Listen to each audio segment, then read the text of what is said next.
Let's talk about malware. My name is David Perry and I'm the Global Director of Education for Trend Micro, and a few years ago, 25 to be exact, it all began with this little baby. Let's call this a computer virus. Okay, the computer virus was actually characterized by the fact that it made copies of itself. That's what made a computer virus a computer virus. A Trojan, I had a friend once named Simon Woodlake in England who said, if it says peas on the can and you open it up and it's got carrots, then it's a Trojan horse program. And I always love that description. But really, a Trojan horse program is any program that pretends to be something it's not.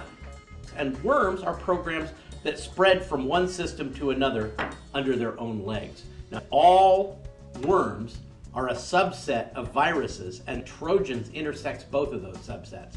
We've kind of gone to another era where we hardly ever see viruses. We see a lot of Trojans, and we see a lot of worms. What we see a lot of these days, of course, is phishing. Phishing is spam with teeth.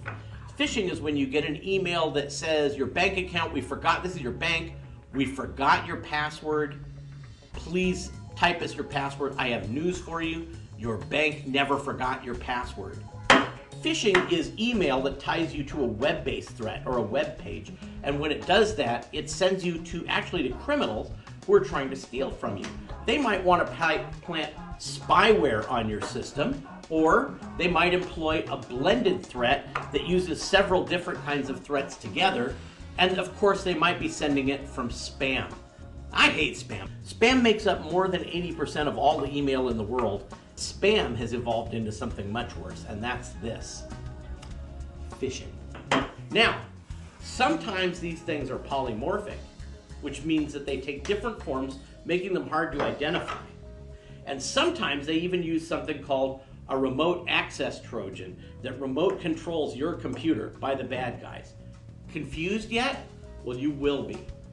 Sometimes you get a worm that's really a botnet that comes from spam, includes a Trojan, and downloads a rootkit, ending up planting a keylogger on your system that's there to steal your credit card number or your bank account information. All together, this thing with all these components, we call a web-based threat. So all of this, really what you need to know is not the name of the malware itself, but you need the idea that there's a crime taking place, because this is what made this very important. So, what you really need to do for web threats is protect yourself against all of it. At Trend, we have an approach we call Trend Micro Internet Security Pro, and you can read all about it on our website at www.trendmicro.com. Now, I happen to have some Trend Micro Internet Pro right here. You can see it's very effective at getting rid of all of these threats right here on the desk. So all you need is a T-ball from Trend Micro, and you can get rid of all of those annoying skittles like the Trojans, the viruses, and etc. It's called Trend Protect. And thank you for spending this time with me.